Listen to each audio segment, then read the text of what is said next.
পুরনো সময়ে মানে আমাদের মা খালা কিংবা নানি দাদি কিংবা তারও আরও অনেক আগেকার জেনারেশন যারা ছিলেন তারা সবসময় আশেপাশের মানুষদের সাথে করে নিয়ে আহ, সুন্দর করে সামাজিকতা রক্ষা করে চলতেন, কিন্তু সময়ের সাথে সাথে জীবন এখন অনেক ব্যস্ত। এই ব্যস্ততার ভিড়ে আমরা এমনকি বছরের পর বছর চলে যায়, জানতেও পারি না আমাদের আশেপাশে আসলে ঠিক কারা থাকে। কিন্তু এই থেকে আলহামদুলিল্লাহ আমার বিল্ডিংটা, মানে আমি এখন যে বিল্ডিংয়ে আছি সেই বিল্ডিংয়ের মানুষদের বেশ কয়েকটা পরিবারের মধ্যে হৃদ্যতার যে সম্পর্ক সেটা অনেক তীক্ষ্ণ বা প্রখর কিংবা আসলে প্রশংসার যোগ্য।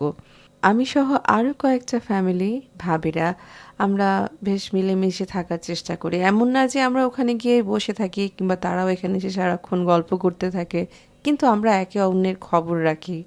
সময় অসময়ে আমাদের দেখা হয়, সাক্ষাৎ হয়, গল্প হয়, গুজব হয়। সবচেয়ে বড় কথা, আমরা একটা ভালো কিছু রান্না করলে একজন একজনকে আসলে শেয়ার করে খাবার চেষ্টা করি।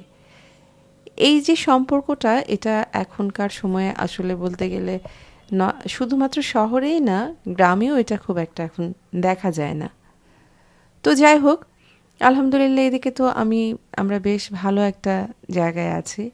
তো রিসেন্ট বিল্ডিংয়ের একজন ভাবি চলে যাচ্ছেন, হচ্ছে তার নিজের ফ্ল্যাটে মুভ করছেন। তো সে উপলক্ষে তাকে বলেছিলাম, ভাবি আসেন আমরা একটু একসাথে একটা দিন ডিনার করি, একটা রাতে একটু গল্প গুজব করি। ডিনারটা আসলে একটা আহ, উসিলা মাত্র, আমরা জাস্ট একটু গল্প গুজব বা একটা কোয়ালিটি টাইম স্পেন্ড করার জন্য হচ্ছে ভাবিকে আসতে বলেছিলাম। আর এই কারণে গতকাল আমরা ৩-৪ পরিবার আমার বাসায় একত্রিত হয়েছিলাম, একটু খাওয়া দাওয়া করলাম, গল্পগুজব করলাম। বেশ ভালোই একটা সময় আসলে কাটলো। তো আমি যেহেতু রান্না বান্না করতে পছন্দ করি, সো আমি যা যা আসলে অ্যারেঞ্জ করেছি সেগুলো একটু একটু ছোটোখাটো ভিডিও ক্লিপও আমি নিয়ে রেখেছিলাম। মানে আসলে হয় না যে আমার মন মতো করে সব কিছু করে হয়ে ওঠা, এটা হয় না।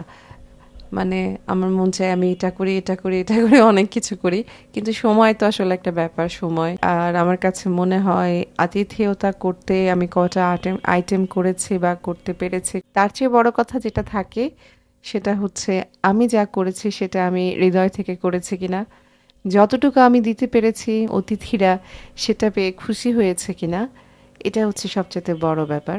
এটা আসলে আমাদের এন্টায়ার বন্ডিংটাকে অনেক বেশি স্ট্রং করে। তো আজ বকবক এই পর্যন্তই। আল্লাহ হাফেজ।